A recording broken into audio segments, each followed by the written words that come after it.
All right, to give you an idea of how much is riding on this year's midterms, outside groups known as super PACs are spending tens of millions of dollars to influence the outcome of state and local elections. This week, we're going to take a closer look at who they are, who they're spending money on why they're spending money on, and where.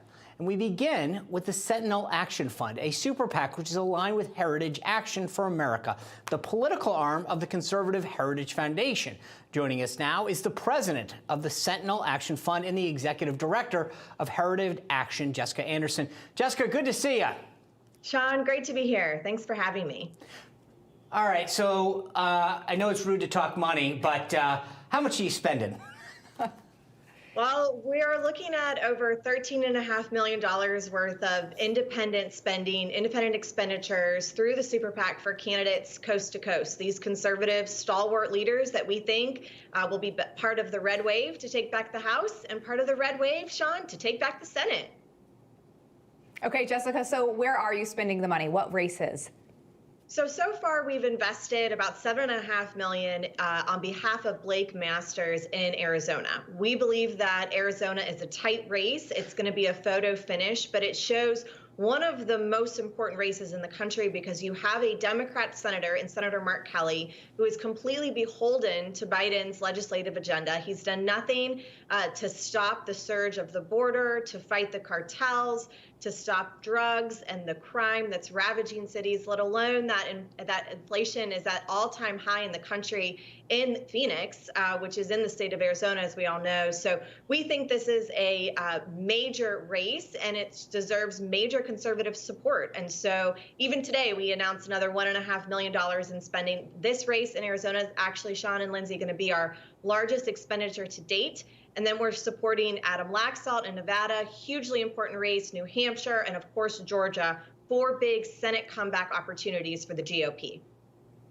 So walk me through the decision-making process. Is it that they have to show that they can put it over the finish line, that they're aligned with, like, say, Heritage's values? Like, what makes that decision to invest that kind of money in a race? Well, for us, it's really 2 things. One, are they going to be a conservative fighter? Are they going to get here to Washington and actually fight for the American people? And then 2, are they viable? Do the people in their state want to see them come to Washington? And so we look at everything from polling to on-the-ground sentiment from our grassroots activists, are part of our Heritage Action network. And in that case, what we hear loud and clear is that people want to see a change. They don't like the direction that Washington has taken our country. They want to see conservative leaders. And so we're looking on our end at the Sentinel Action Fund, we're looking for those turnaround races specifically where we can turn a Senate seat from blue to red. And that's how we identify Georgia, Nevada, Arizona, New Hampshire as the 4 big ones for us. There are tons of other groups that are supporting the seats that we have to hold. Look at Pennsylvania, look at Ohio, North Carolina. Those are all seats to hold. We wanted to do our part to go after some of these blue states and flip them red. So what is the money specifically going towards? TV ads or what else?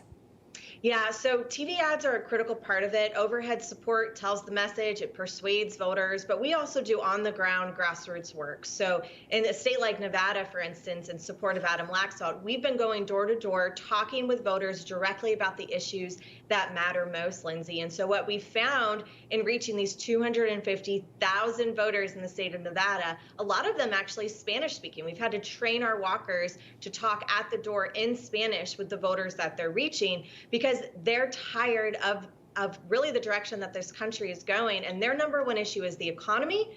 It's the rise in prices, it's inflation, it's gas prices, and it's crime. They're scared to death of what their cities have turned into and their communities, and they want to see that change.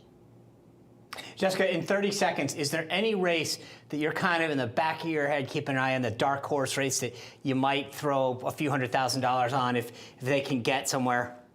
Yeah, well, if there was ever a race to take down Patty Murray in the state of Washington, it's the race that Tiffany Smiley has. That girl's got a killer speech. She's on the road every day. She's fundraising like crazy. She's raising hard money, and she's with the grassroots. So don't overlook Washington and Tiffany Smiley. She's my girl. No, we had her on. She's fantastic. All right, Jessica, thank you for being on, explaining what you guys are doing. Appreciate it. Thanks for having me.